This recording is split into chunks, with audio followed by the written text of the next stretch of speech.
Okay. Yeah.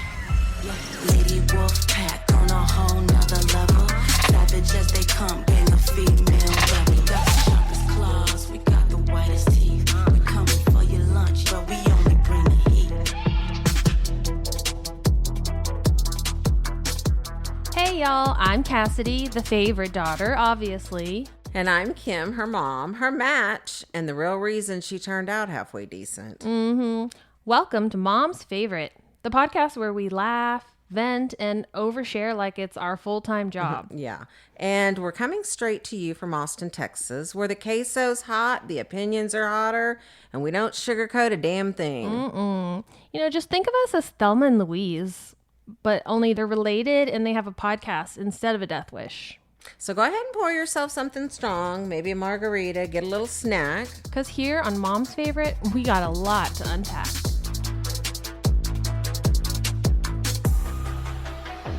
So I am really excited to have Ray, hair extraordinaire, ray of sunshine, Rose, joining us today. He is the person that came in and took over all of the hair responsibilities for me, and that was a big job for sure.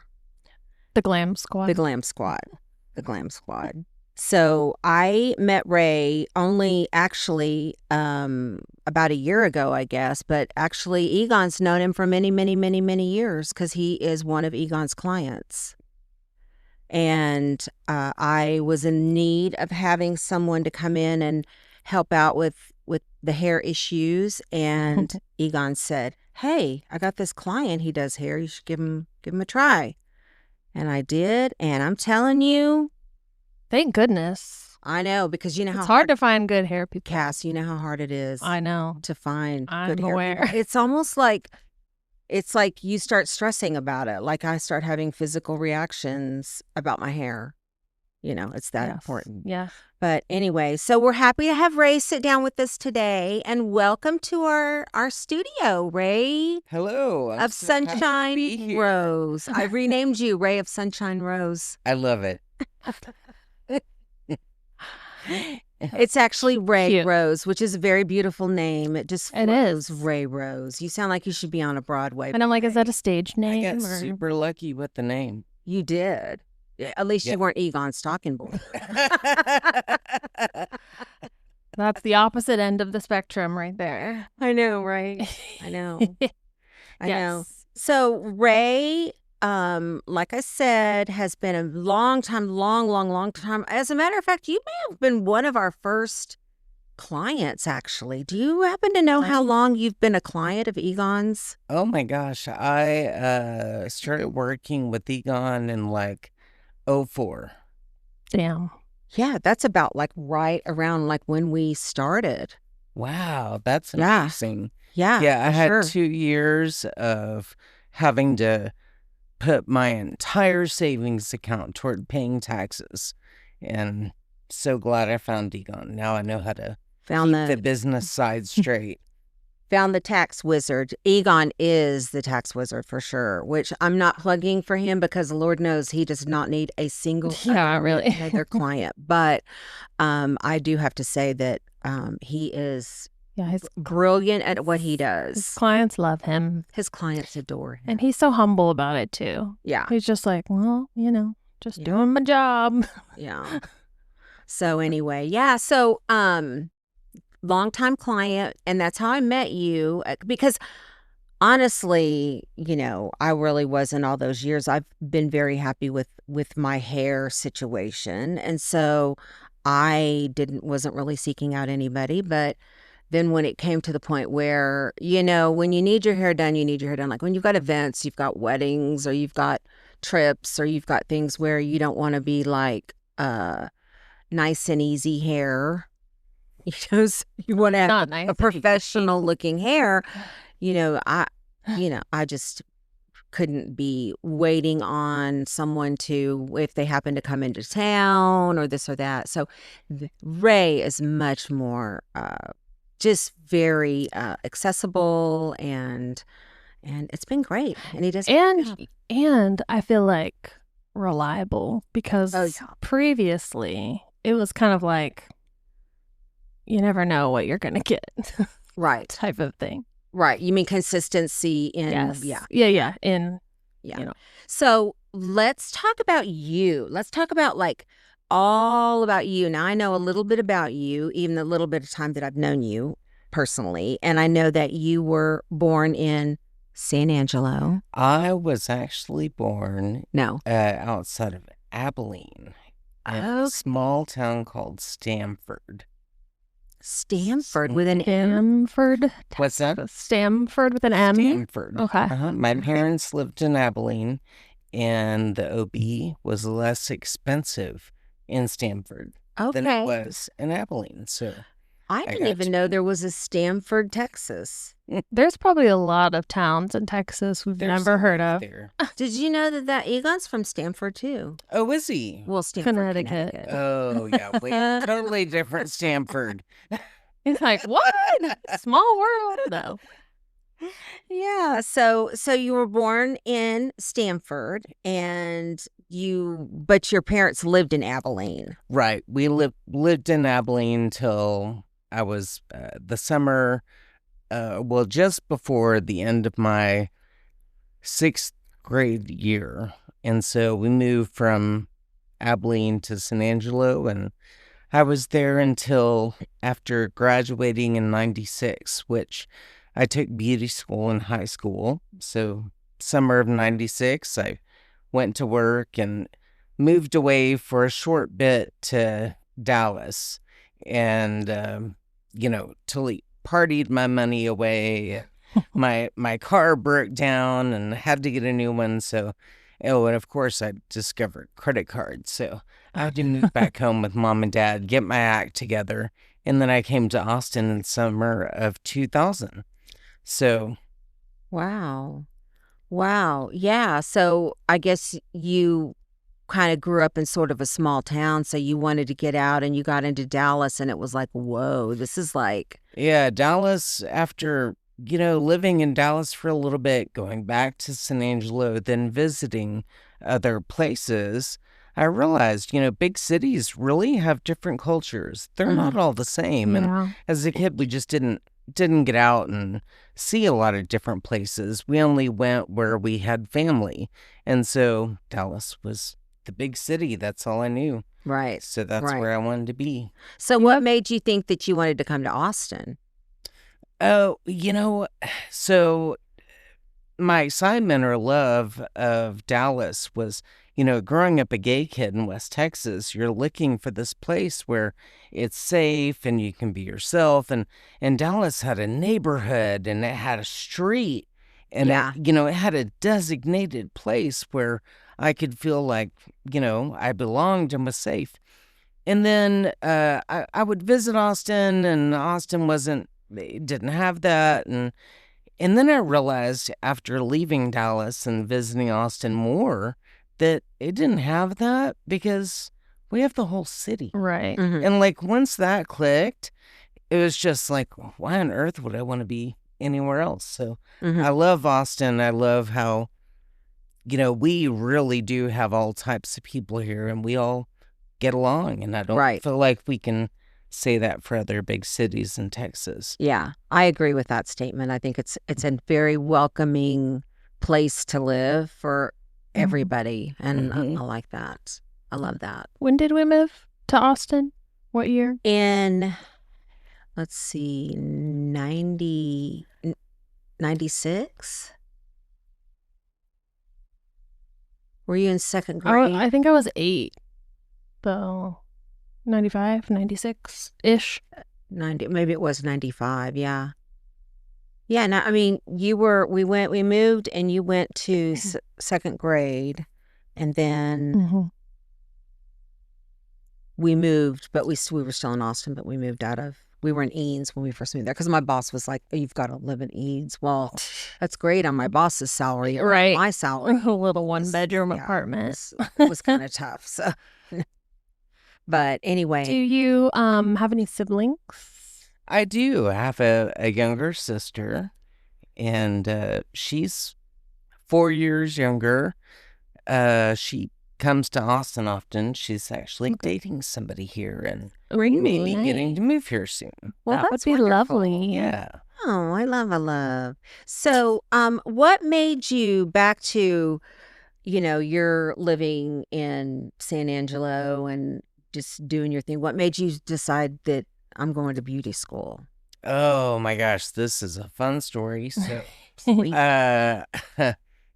growing up, my mom had, she was one of, let's see, 1, 2, 3 sets of twins.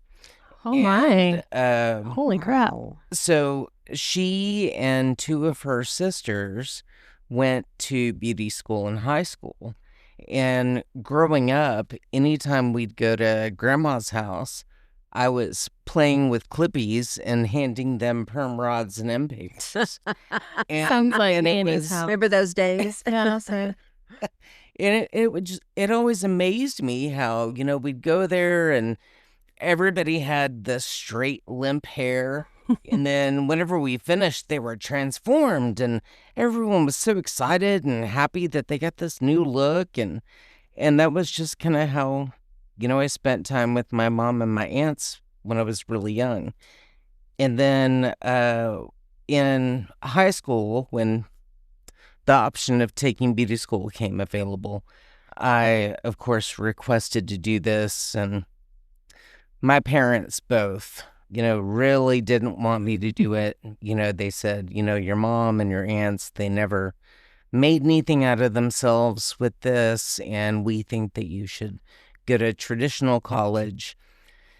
And, I really put my foot down and resisted that. And I was like, no, you don't get it. This is really, really what I want to do. Mhm. And after pushing hard, I finally got their signature.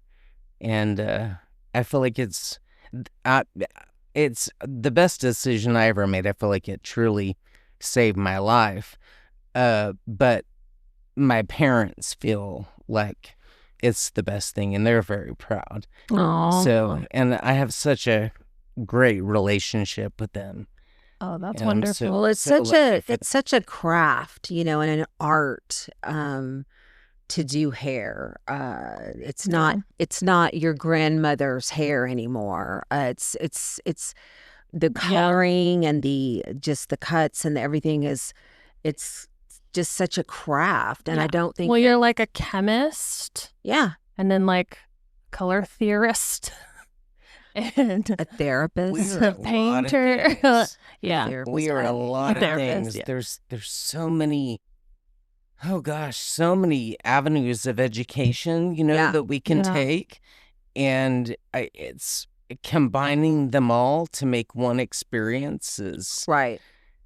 I think it's one of those things that probably is way, way, way harder than it looks. Like you think, oh well, I could probably do that, Oh, totally.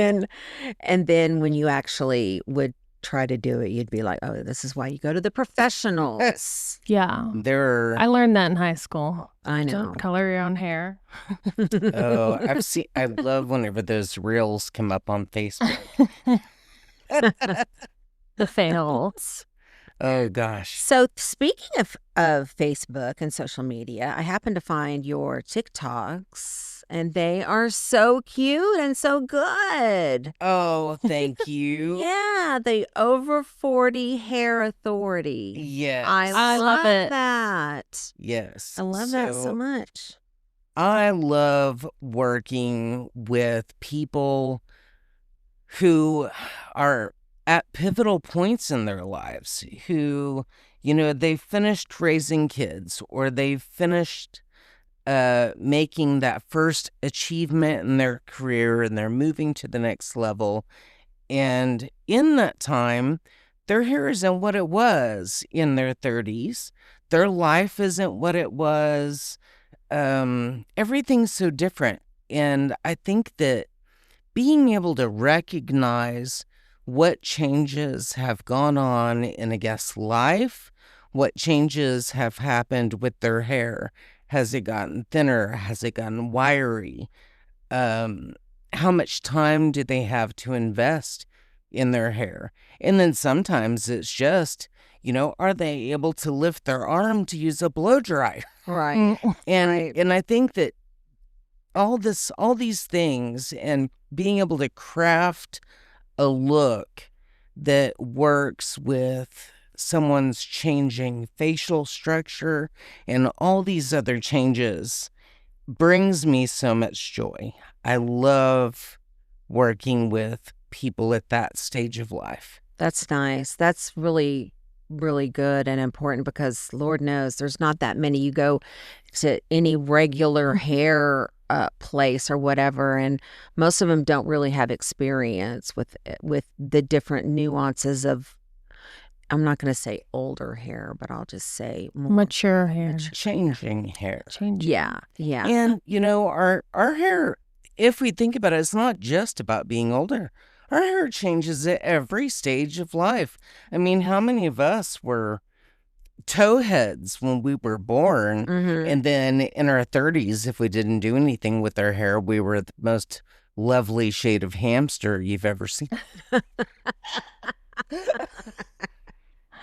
Yeah, no kidding. No kidding. But I think hair has gotten, and especially with the big push now, or the big phase of extensions, but hair is a huge industry, and it's that'll let you know how important it is to people. I was going to say women, but I think men and women, it's really Well, important. It's such a huge part of your look. Oh yeah. Mom always said people are going to notice your hair, your skin, and your teeth Yeah, Mhm. before anything else. for sure. Yeah, absolutely. So other than, hair and what else you do, what else do you do for fun? You have a husband. Yes, I have a husband. We have been married since Thanksgiving of 2016, and we've been together since August of 2009. Oh, okay. So Nice. we have 2 little dogs. Um, Two little doglets. yeah, 2 small, cute little doggies. And What kind of dogs? they're lucky dogs. So we like to adopt dogs. Yeah. And so our older one, she's 5, she's like a part, mostly Chihuahua, and looks like a Chihuahua mixed with like a Min Pin.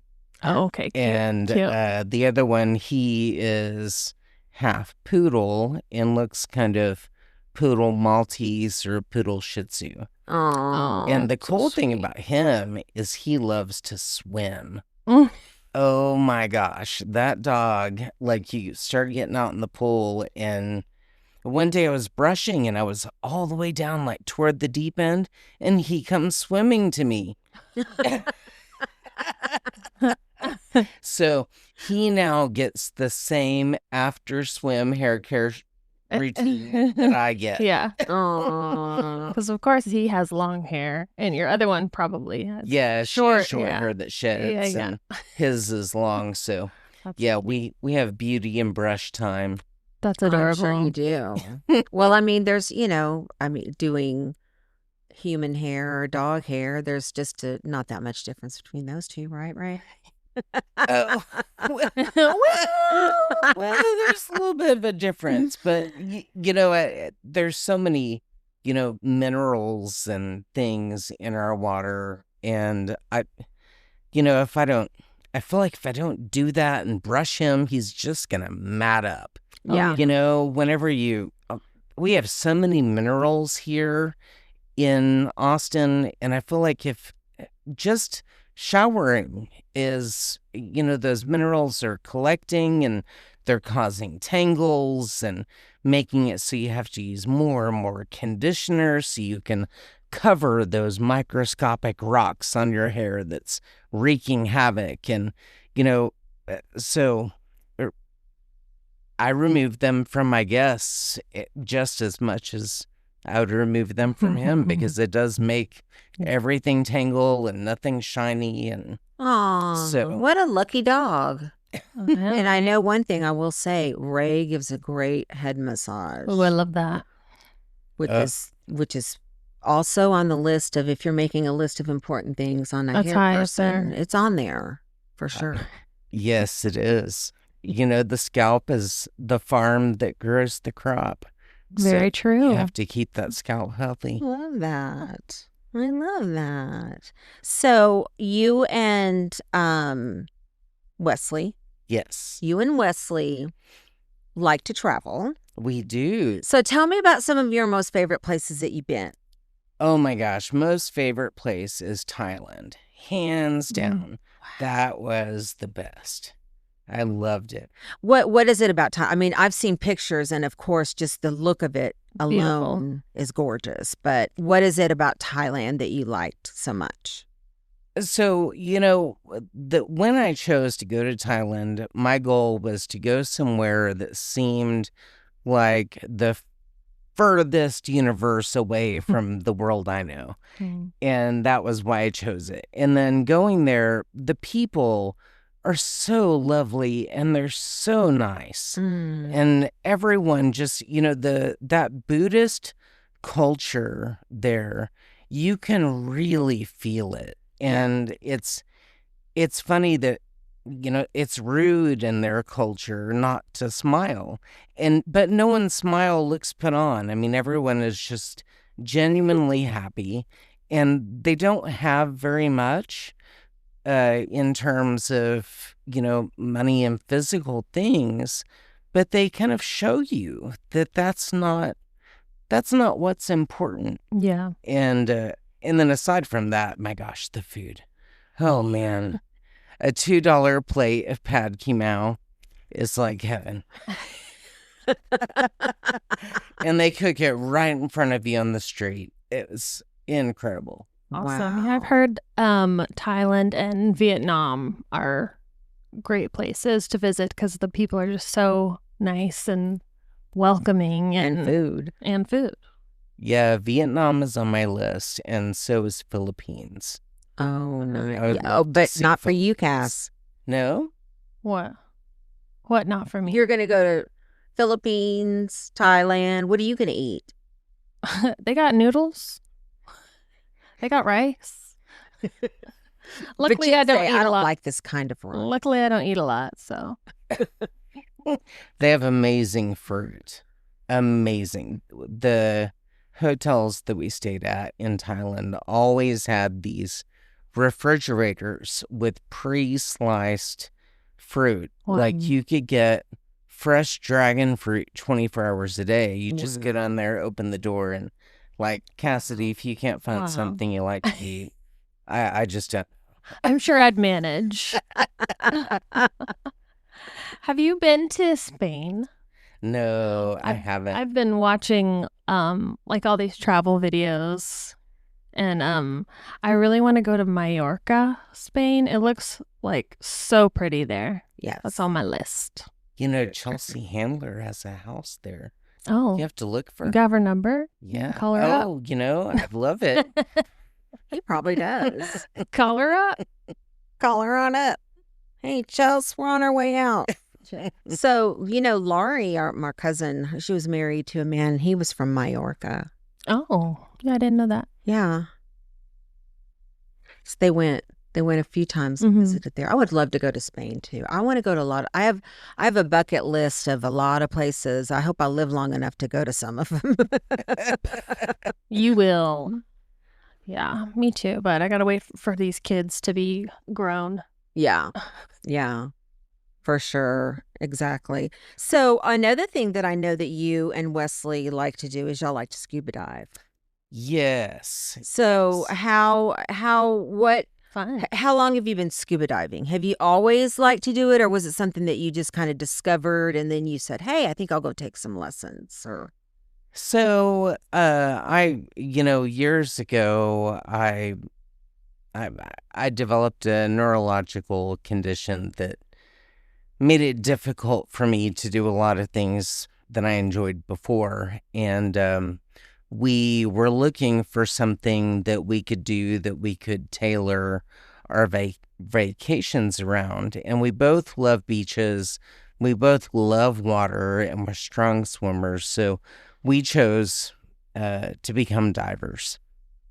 And oh my gosh, we loved it. And I say loved it because our last trip, which was in February, we had a dive that didn't go so well, and I'm actually lucky to be alive. And I was told that many times by people on this small island where we were.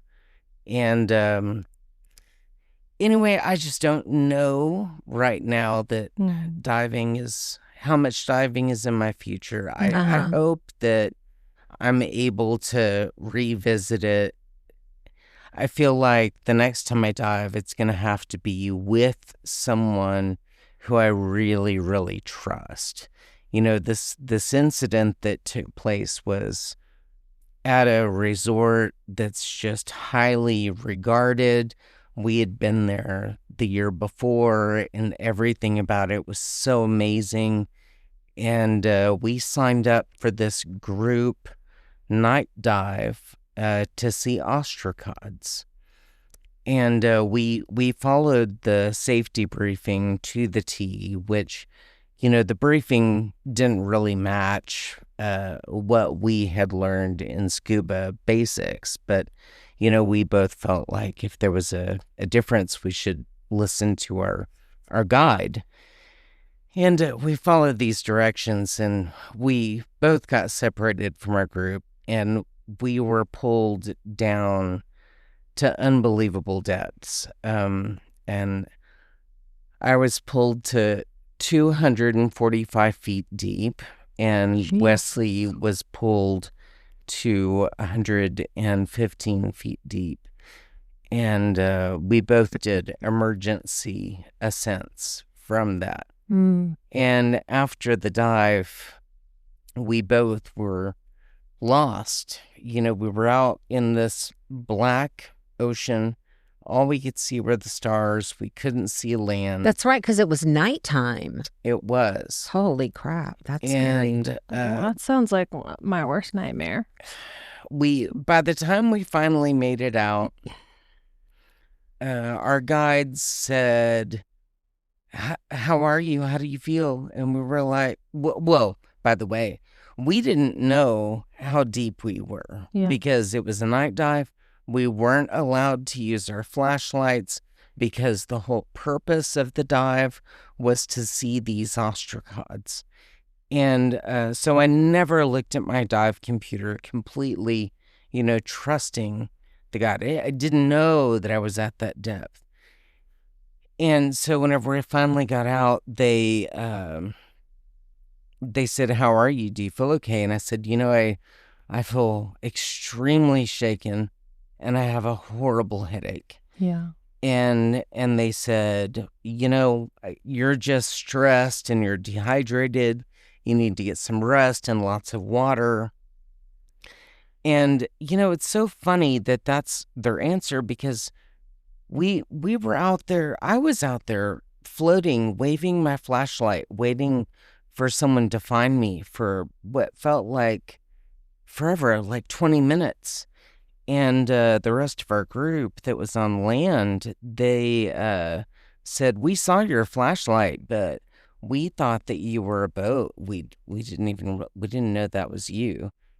And Well, nice of him to check it out, right?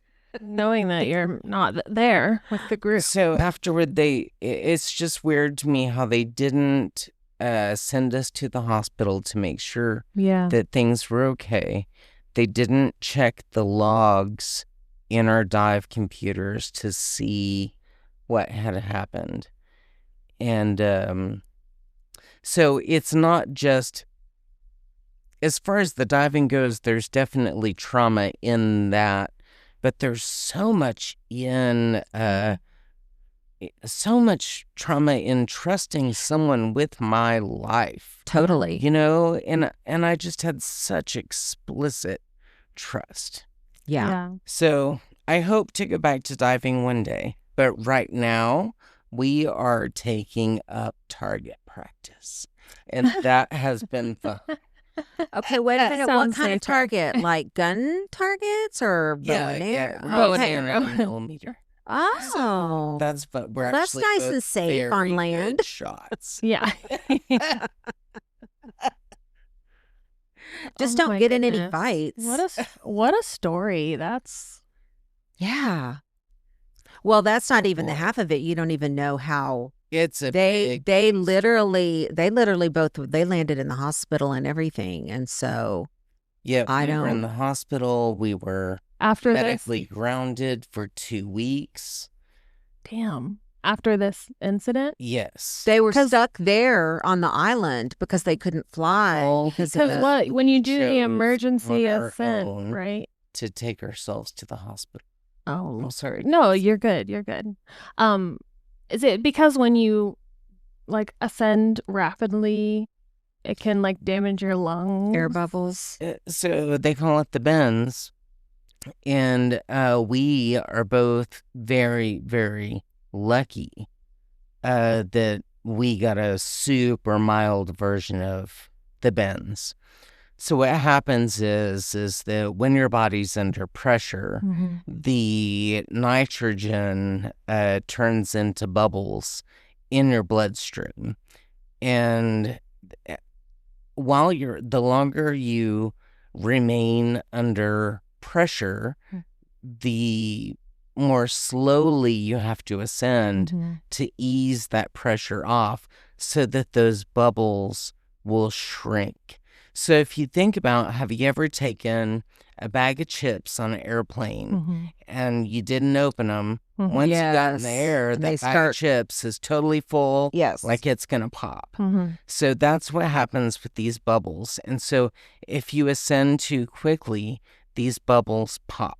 Mm-hmm. So depending on where they are in your body, they can cause a lot of damage. And luckily, I had minor bubbling in my shoulder area, and Wesley had bubbling all in and around his lungs. Mm. So we were supposed to fly home Yeah. 2 days after the accident, but there was no way because Yeah. if these bubbles all started bursting inside his lungs. Yeah. Yeah. And again, when we found that out, the resort still had no idea Oh my the God. damage that we had. Oh, man. Boy, oh boy, what a story. Wow. Yeah. Yeah, that sounds like some sort of movie. Yeah. Yeah, that was really something, and that literally, I mean, people do die with that all the time. So did and- you get pulled? If you don't want to share, you don't have to. But how did you get pulled down to those depths? Like by something? So, I don't know, but Okay. if It we have was time, I can tell Jaws. you a little about the dive, which I think is really I the dive I want to hear itself. The dive itself. Oh my gosh, it was beautiful, and it was the most transcending and amazing experience I've ever had. Mm-hmm. So we enter the water as the sun's going down. And by the way, we're seeing ostracods. And ostracods are these tiny crustaceans that have been around since long before man. And the first 5 nights after a full moon, the male ostracods release a glowing fluid to attract females. It's a mating ritual. And the 5th of those 5 nights is the grand finale. It's like the ultimate. orgasm. I kind of joked about it as being like the ultimate like spooge dive. Yeah. Ostracon spooge dive. But anyway, so not only are these ostracods in the water, but there's also bioluminescence. So we go down with our flashlights on for about 15 minutes. Then we're instructed that when the flashlights go off, they stay off, and that if anyone turns on their flashlight, it aborts the dive. Everyone has to come to the surface. And when you turn off your flashlight, be patient, because your eyes will adjust and you'll be able to see and be able to stay in a group. So once the flashlights go off, Wesley and I immediately take each other's hands, and the bioluminescence is there. And as our eyes continue to adjust, it's like being in outer space, and the stars are everywhere. You put your arms out in front of you, you can't see your arms, but you see the stars move. Wow. Because of the movement you made. And so Wesley's flashlight accidentally turns itself on. And so we break holding hands for him to turn that off. So in the briefing, we had been told that we would be at a max of 45 feet deep.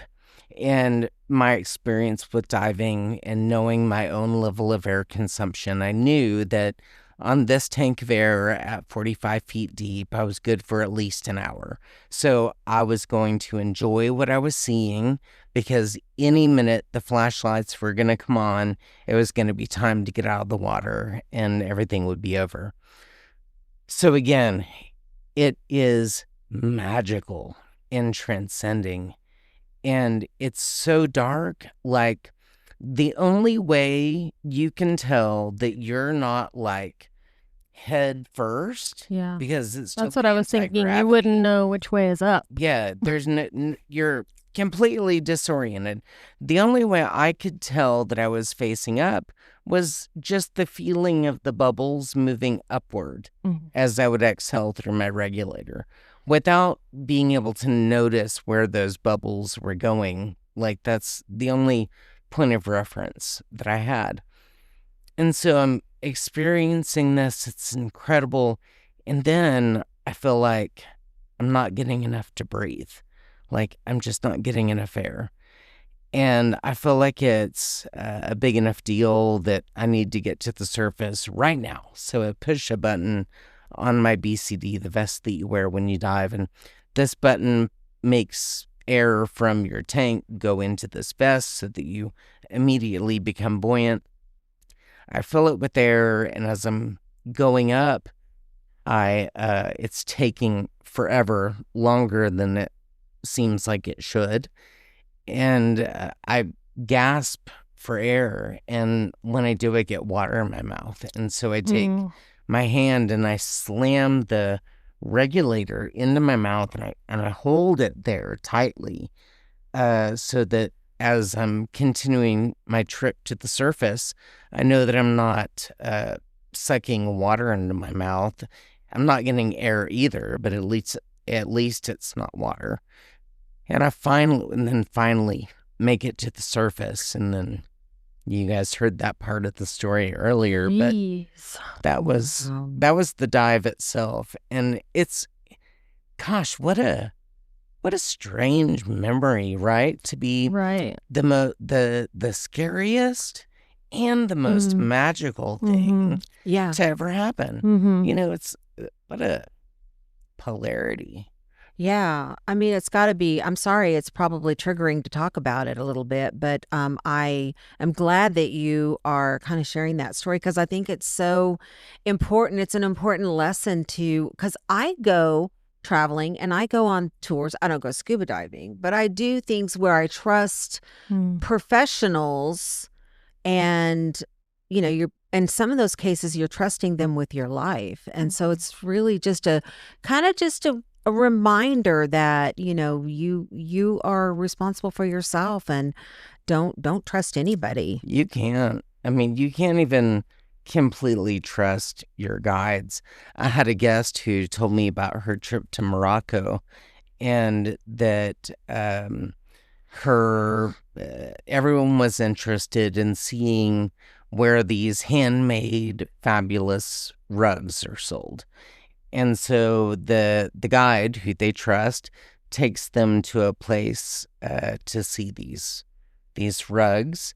And then it turns out to be this super high pressure sale where the guide disappears and leaves them in the room with these rug salesmen.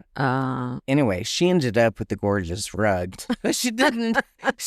She totally felt betrayed that she was, abandoned by this guide she felt like she trusted. Yeah.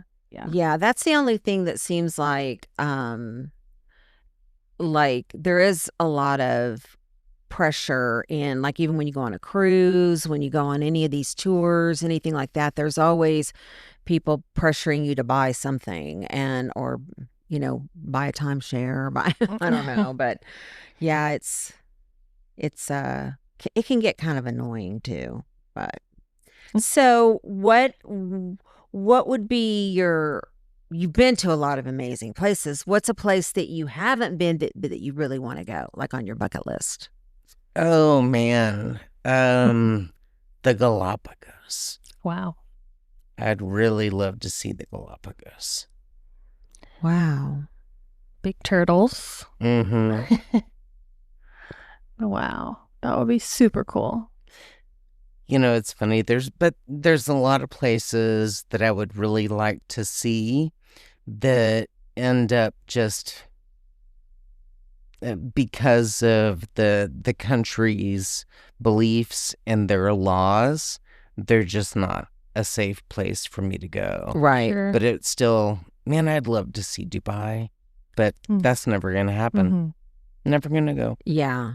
You wouldn't feel safe there. Gosh, no. Yeah. It's so not safe to be gay in Dubai. Yeah. You go to prison. Yeah. Yeah. That's And wild. forget it if you're trans. I mean, can you even if you're from another country and you're that? I mean, well, it's their laws. You go to their country, their laws. yeah. I read that if you're gay and you want to go to Dubai, you cannot book a hotel room with only one bed. You better make sure that your hotel room has 2 beds, or else they're going to turn you over to the cops. Jeez.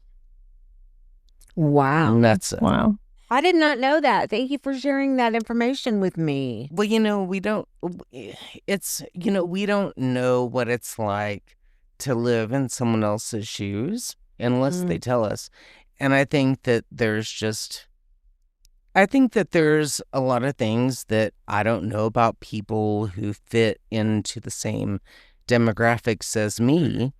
And I think that there's a lot of things that we just don't know about each other and what the struggles with getting around in this world are in being a woman or in being gay or in being Black or in being Hispanic, Right. or in being mixed. I mean, sometimes those people say it's the absolute worst.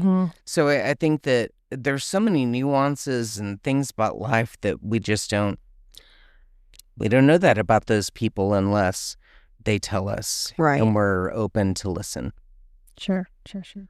Yeah, that's true. And I know that that there's places that I wouldn't feel comfortable going as a woman, maybe. Yeah. And then there's there's places Totally. around Places here. I was going to say there's places close. That's why when somebody was talking the other day about, well, I wouldn't go there. We were talking about going to Mexico City for a girls' trip, and somebody said, "Oh, I wouldn't go down there right now. You can get shot down there." And I said, You "I get could shot get anywhere. shot at Alamo Draft House." I mean, it happens everywhere, and I don't think that there's really a real safe place. I mean, obviously, I'm not going to a war-torn country, but I think I'll stay away from Iran for a while. But as far as worrying about what could happen, I think it's just you just stay home, I guess. Yeah. Yeah. There's too much good Anything. things to see. Yeah. But Mexico, though, it's all cartel fighting cartel. Yeah. I mean, they all know you don't kill your client, you don't kill your customer. Right. I think that tourism in Mexico City is still safe. I mean, as long as Yeah. you don't go down dark alleys Yeah. or, try to... Exactly. Yeah, for sure. I think that as long as there's not some active drug war going on at the time, I think it's probably just as safe as being here, really. Yeah. And anything can happen anywhere. Like I had a friend who her parents were in Italy and her dad somehow fell into like a train, like got hit by a train, Oh my God. like fell onto the tracks and was like in an Italian ICU for like months. Eek. Yeah. Oh, that's One so place, scary. two places I don't want to be: in a foreign hospital or a foreign prison. Or on a train tracks. Good Yeah. Lord, that's awful. I know. I mean, I do worry about that because that happened with Britt and Kathy, these friends of ours. She suddenly had a appendicitis attack, and I think they were in like not Bali, but one of those kind of places like Maldives or something. Yeah, and now like literally, she's in a hospital in a third world country, and then they had to fly her over to this other island, and Yeah, it's good to travel where there's good hospitals. I Totally. also heard always take out travel insurance Mhm. because if you have to be airlifted out of somewhere, that's very expensive. Yeah. I double down on that. And your credit card's insurance is not enough. Mhm. You need a separate policy. Yeah, Yeah. yeah, for sure. And especially as the older we get, I'm talking for myself only, the older I get, the more apt I am to, I don't know, break a bone or something. You know how I fall places, Cass. She does. She loves to fall down. I do, but I mostly only fall on college campuses. Yeah. So Only at schools. I'm usually A-okay everywhere else. Oh, I have to tell you this little funny thing real quick. This is kind of off topic, but it's about traveling. And our friend Letty, she told me the story that she just got back from, I think they were in Spain. They were in Spain. Anyway, she said that they were taking pictures and whatnot. And she was standing there and she fell into a fountain. And I think they were with like a group of people Uh-huh. on like maybe like a little walking tour or something. I don't know. But she said she was soaked from head to toe the entire day. She had to walk around, not only fall in front of all those people. It's just That's like, hilarious. That's the That's the best person. the highlight of the trip. Yeah. She laughed. One thing I love about most of my friends, they can laugh at themselves. It's hilarious. So, yeah, be careful when you're taking videos and Not like. don't fall in any fountains. Oh, gosh. I'd better that than on a train track. Yeah. I know. That's terrible. That's awful. Yeah. So- He ended up being okay. So, but what a nightmare. So what, I mean, you're a young dude, Ray. Well, thank you. Ray of Sunshine Rose. My You're a young dude, but I mean, what do you think about the future as far as like retirement, or what would that look like? I mean, I do know one thing. Doing hair is a very physical job. Oh, yeah. And I mean, it has to take its toll on your body over the years, right? Well, I think our bodies take a toll no matter what we do. That's True. just happens. I think that, I love going to in-person, hands-on education. I think that whenever you're in person and someone's training you to do something, they can come over and say, here, stand on this side, keep your elbow here, watch the alignment of your wrist, look at how you're holding this hair and where is that elbow. They give you these skills that you just can't get from learning by watching on YouTube. Mhm. Right. And I think that being, got my license in 96 and I'm 48 and so young. Thank you. Well, you're just a baby. Getting all that in-person education that used to be so readily available until COVID. Once COVID came, everybody knows the world changed and the beauty business did too, and how we get our training. And so, yeah, those things help. And then Stretchy Bob, My gosh. I have him spend like a full half hour just on my forearms and around my elbows. And it is the most decadent, delicious pain Yeah. I've ever had. I love it. It hurts so good. It does. It hurts so good. And you feel so good afterwards. That's the beauty part. And shout out to one of our other podcast participants. We had him on here too. And I mean, shout out to Bob, Stretchy Bob Rice. Oh, and you guys, Bob isn't. I love a really deep massage. That's what I love. I guess I'm a little bit of a sadist that way, and I know a lot of other people like much less, pressure, and he just seems to accommodate it all. When my mom was here for Mother's Day, I got her an hour with Bob, and it was so awesome because my mom is really modest and doesn't like to take her clothes off for a massage. Yeah. So to be able to get this treatment in such a casual setting with other people in the room, her clothes are on, it was just so comfortable, and she loved him. Oh. So He has a way of making it just very relaxing and not an uncomfortable situation. And I mean, 1 minute you've got your legs spread apart and there's his head in between your legs. I mean, it can be a very intimate situation with him laying all over you and stuff, but I don't know, he has a way. He's Meanwhile, a professional. he's talking about tennis or something. how often do you open your eyes during that part?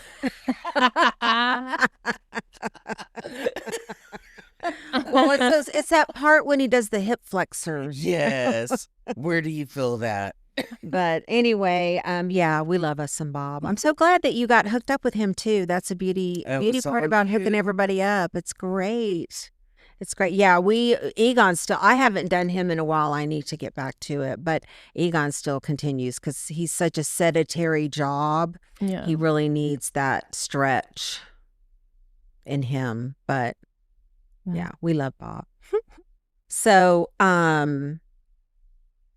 what else? I was thinking we could play a little game. I was going to play a game and y'all are going to be the contestants. Okay. So get your little, we've got some little, these little doodadders. Here you go. And kids always want to come in here and play with all this stuff in here. It's such a fun room. I know. I know you listeners can't see where I'm at, but gosh, this room has such fun colors and wallpaper, and it is like the ultimate girly crash pad. This wallpaper? What's that? Wallpaper. Did you recognize this wallpaper? No. What's it? Where's that from? That's all Austin, isn't it? That's Austin. That's all Austin I icons. noticed that at There's first. Willie and the Iron Bridge, and yeah, so that's Katie Kimes. She does these patterns, and she makes pajamas and different things, and this is one of her, and she makes wallpaper. That's one of her things. It ain't cheap. It ain't cheap. It ain't cheap. Well, getting something so special and personalized. I mean, Definitely. if you go cheap, it's not going to look like this. Well, no, I mean, this is We weren't looks gonna- amazing. we're easy, but we aren't cheap. That's what Larissa says. I'm easy, but I ain't cheap. Okay, so this is going to be a little, we're going to do a little hair. You're going to have an advantage, obviously, Ray, because this is your line of work. But Cassidy also is a very smart girl, and she knows a lot about hair, even though she never studied it for real. And also, I mean, she does have a lot of experience with chemistry and different kinds of things. So, I mean, I'm not a chemist. so anyway, I figured we'll Barely see. past chemistry. Well, let me just say that both of these ladies know how to do their own hair. So there's knowledge there. Mm. Well, it didn't hurt that my mom was also a hairdresser, and which would be her grandmother. Oh, Was- just grew up with the We clips. would- Yeah, so- she put perm rods in. Well, we grew up with perm rods, right? We'd get perms. and sponge curlers. Yeah. You know, I had the achy breaky mullet. Short and spiky on top, long and permed in the back. That's amazing. That's cute. Hey, mullets are coming back. Cute for a Mullets are back. 10-year-old Abilene kid. The modern mullet. You need to get on the mullet train, Ray. Okay. So what we're going to do is grab your shears, lock in your answers below, and see if you have what it takes to be a master stylist. Do you have it? Probably not. Okay. Okay. Sure. A client wants to go from virgin jet black hair to platinum blonde. How long will this typical color correction process take? And it's multiple choice. So It's like will it Do be we have more information? How long is there? What's no, the density? What color are their No. eyes? no. Do you This know- is it. So does it take 2 hours, 6 hours, 10 hours, or 30 hours? My vote is Oh. It's like, oh, all right. Well, Number 2, a receptionist calls you to the phone. A client is booking highlights and wants to know if they should wash their hair before the appointment. What do you tell them? Is this multiple choice? Yes. Did they wash it exactly 5 days before? B, wash it that morning. C, don't wash it for at least 48 hours to protect the scalp. Or D, wash it 10 days before. Okay. You are trying to achieve maximum lift. Which volume of developer is typically used with lightener? You're probably not going to know this one, Cass. oh, I might. Do you use 10 volume, 20 volume, 30 volume, or 40 volume? Okay. It depends. Number 4, what does the term banding or hot roots mean in hair coloring? The root area is significantly warmer / brighter in color than the rest of the hair shaft. Or B, hair is perfectly even throughout. Or C, the technique of highlighting the halo crown section of the hair. Or D, permanent banding applied during a Brazilian blowout. Okay, now we're on to, looks like, tools and techniques. What is the angle at which the fingers are held when cutting known as in cosmetology? A, elevation. B, parting line. C, cutting line. Or D, tension. What was the question? One more time. What is the angle at which the fingers are held when cutting, known as? Okay, answers again. Elevation, parting line, cutting line, or tension? Or none of the above. I'm just kidding. When trying to achieve maximum volume for an updo or style, what foundational technique do you use? You guys probably knows this. A, front combing. Oh. B, back combing, or parentheses teasing. C, blast drying on low heat. Or D, pin curling flat. Even I know this one. Yeah, I think we're done. Okay. Roughly how many strands of hair does the average human head contain? That's a good question. Ooh, we got A, 10,000. B, 100,000. C, 875,000. Or D, 1 million. Whoa. I don't know. That's hard. Okay, last question. Ready? Sure. Okay. Which natural protein makes up the structural component of your hair and nails? A, collagen. B, elastin. C, keratin. Or D, melanin. Okay, are we ready? Mm-hmm. All right. So we're going to go to the answers, and I'll give you the answers. Number 1, what do we think it was? 6. I can't remember the question. I said 10, but A client wants to go from virgin jet black hair to platinum blonde. How long would the process take? Ray said 6. Cass said 10. The answer is 6 hours. Taking virgin dark hair to platinum requires a rigorous multi-step double process, lightening and toning. Yep. And sometimes dark brown hair can be even more difficult than black hair. Whoa. It all depends on how much melanin is in someone's body. Really? Interesting. Okay. Okay, the next one is a receptionist calls you on the phone, calls you to the phone, a client's booking highlights.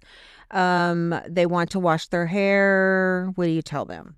That morning. yeah, I said B. That morning. Mm. And they said C. Waiting at least 48 hours is best practice. Natural oils protect the scalp from lighten or irritation. Mm. Well, at least y'all both got it wrong, huh? Wrong, huh? Now, mind you, we don't know who this is according to. I don't even know who this Well, is. all right. Whoever this is should be setting all hairstylists up with an attorney, because any hair color box tells you to apply to clean, dry hair. There's not a single hair color company out there telling you, please apply this to the dirtiest scalp that you can find Yeah. and receive a big payout when they get a burn. Right. Yeah. No. Okay, so let's see. The next one, you were trying to achieve maximum lift. What volume of developer? This is a trick question. Yeah. This is a very big Because it said trick typical. question. How much is typically used? But then it said you're trying to achieve max. So what did you put? I put 30. So the answer that I think this quiz is looking for is 40 volume. Yeah. I put 40 first, but then. But my I don't even know what they're talking about. Volume. Yeah.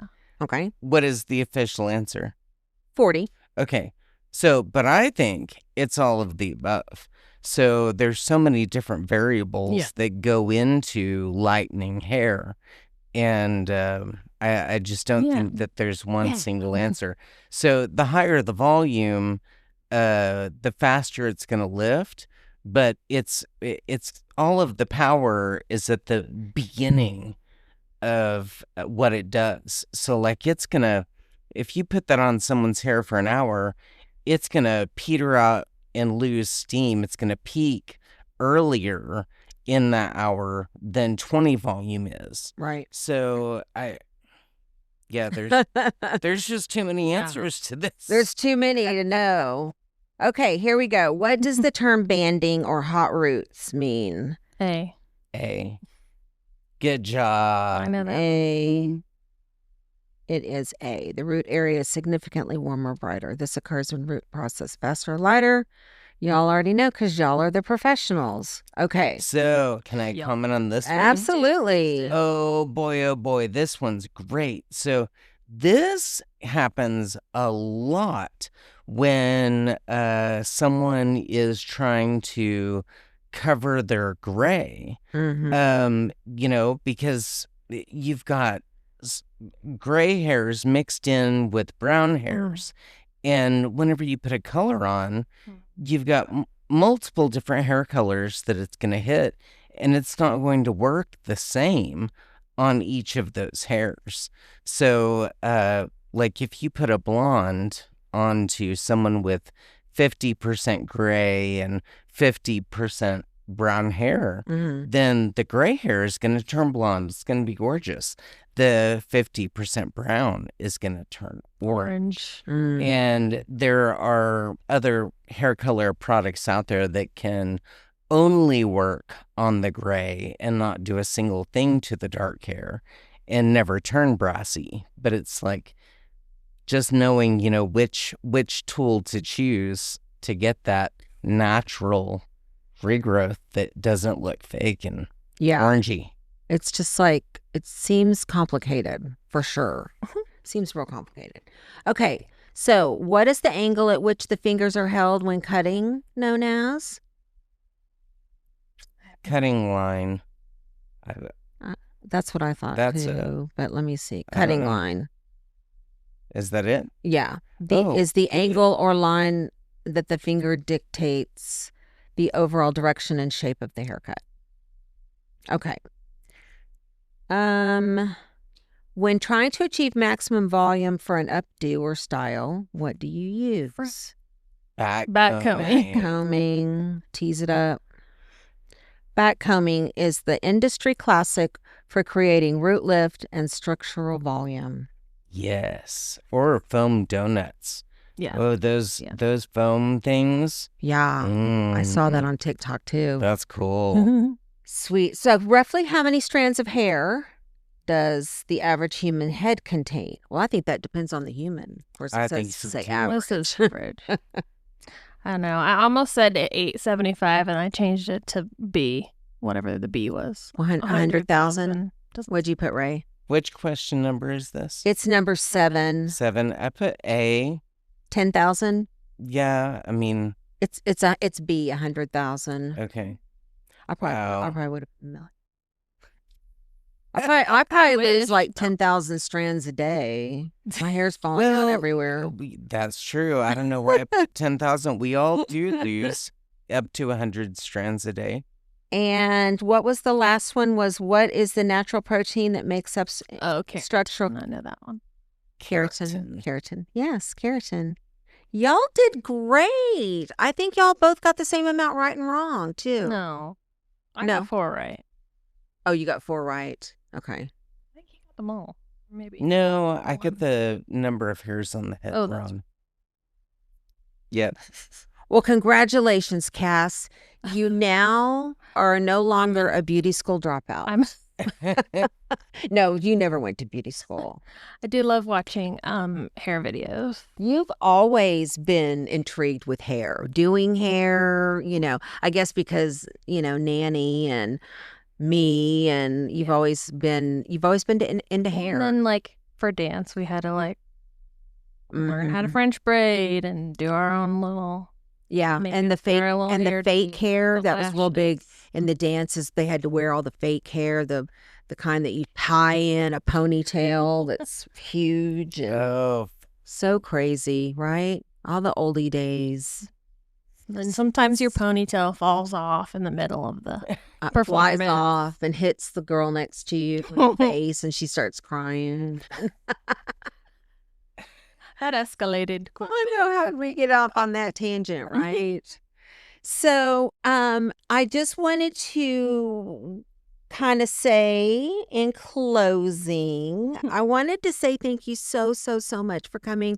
I know people, when you ask them sometimes to come and be on your other podcast, they get nervous, because I know I felt kind of nervous the first time I did it with Shelly, and you get like, oh wow, if they're going to ask me like hard questions and I'm not going to know the answers to it or whatever. I was kind of panicky, but thank you so much for being a go along and being a trooper. And I knew you probably would, because you're so like that. You're so fun and warm and friendly and caring. And one of the things that I love about you that is really important to me when I have people in my life, any people that either work for me or work with me or family or friends or whatever, it's like I love people that just love what they're doing, and you love what you're doing, and that makes you take a lot of care in it, and you're not just going to slap some shit on someone's hair or a lot of times when you go get your hair done, you tell them what you want, but they don't listen. They do what they think you need. And I don't know. I don't like that. And so I love that you spend a lot of time getting to know the person, getting to know the lifestyle, getting to know, what are your goals with your hair, whatever. And I love it so much. And going is a great experience. You went to, where was it, Greece, and learned some technique of scalp treatments. And that was like, That was like almost like the big O. It was so amazing. It was so great. I mean, I love a scalp massage, and this was like a scalp massage on steroids. Mhm. And I highly recommend it. And anyone looking to either make a change in maybe they're tired of their hair person, or maybe they don't have a hair person, they need to look up old Ray Sunshine Rose. Well, thank you. Yeah. Again, I love specializing with aging hair, and I love calling myself the Over 40 Hair Authority. If you go to my website, it's rayrosestyle.com, and I have a little digital form there, and if you'll fill that out, then I'll hit you up like within 24 hours, and you and I'll have a video chat where we can see each other face to face. We can talk about your goals, talk about what we're going to do to get there. And then if you're ready, I walk you through the stage of booking your first appointment. And I love this because I get to know a little about you before you ever walk in. I think you get to know what to expect before you come to your appointment.